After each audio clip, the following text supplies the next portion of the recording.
Well, the battle to solve our nation's immigration debate intensifies as protests and petitions urging Congress to act continue to swirl. Now, the Trump administration, of course, as you remember, moved to end the DACA program in March, but a final decision has been delayed in the courts, driving certain members of the Congress to say, hey, let's take the matter into our own hands. Here to help break it down, Republican Congressman from Virginia, Brat, member of the Budget Committee and Freedom Caucus. Congressman, thanks for joining us. Hey, great to be with you, Charles. Thank you. So essentially, with this, with the DACA fix, for instance, I know that there are 4 bills floating around out there, and apparently the action right now, the goal is to sort of get them down to the floor, 213 signatories. Earlier this week, 218 are needed. Where do you stand on this, and where do you see it going?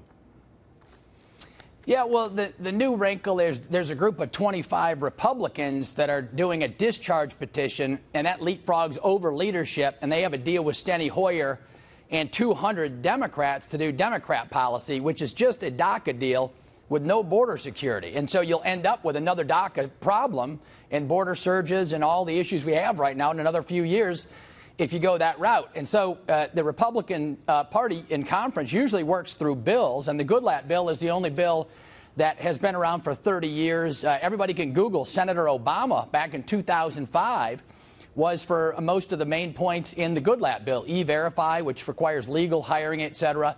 Ending chain migration, where folks get to bring in their entire extended family, not just nuclear kids and parents, but aunts, uncles, grandparents, et cetera. That blows the number up. So the likely bill that would win if this discharge petition goes through, where 25 Republicans work with 200 Democrats, is 10 million folks over 10 years with a pathway to citizenship cutting in line. And so the Goodlatte bill was the compromise bill. It deals with DACA, 700,000 kids get a pathway to the labor force out of the shadows. That's what the Democrats wanted. Republicans want to do that. And so that's the compromise. And then President Trump even doubled down and offered 1.8 million, and the Democrats said no to that. So 25 Republicans are actually helping the Democrats do their own policy when Trump ran on this and Bernie ran on this, right, because they both cared about cheap labor. And so the cheap labor crowd would get cheap labor under this, but the American people know they pick up the tab, right? School, if you come across with two kids in school, that's 26 grand.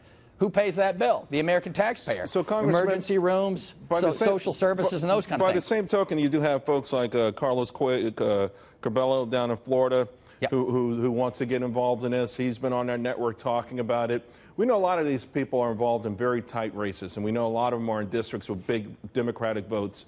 I mean, is this a situation where it's every man for himself, or every man and woman for himself, and forget about the party, forget about the promises, and even then, to your point, forget about the cost? I want to stay in Washington, D.C.?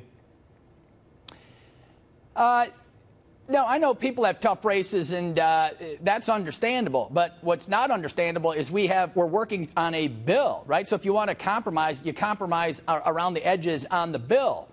And we've made compromise, right? There's agricultural compromises that have been made. The number has been compromised already.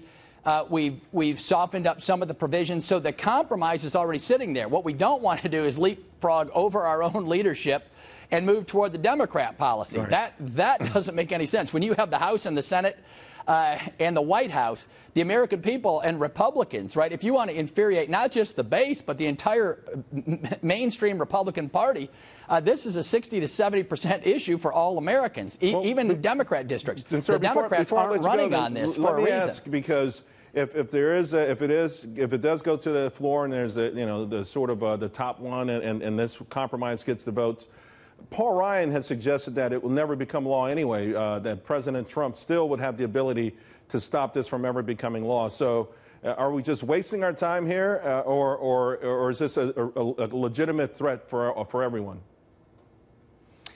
Yeah, no, I think that's probably right. If they do a straight-up Dreamer bill, which would get the most votes in this Queen of the Hill procedure, right? So that would be the Dreamer bill, be the Democrat bill. President Trump will most likely veto that. Right. But the problem is, I think what's going on here is they're using that threat to get leverage to weaken the Goodlatte bill to basically just trading a wall for DACA.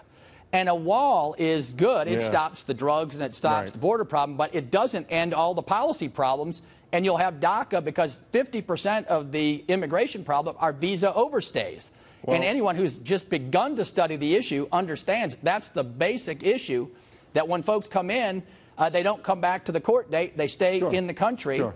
And there's no policy to solve that. Well, Congressman Brat, it's obviously a complicated situation. It's rare when we see you on the same page as Paul Ryan, but it certainly means that this is a complicated situation. Thanks for helping explain it to the audience. No tax cuts in this, and we're moving forward. You got it. All right, thanks a lot.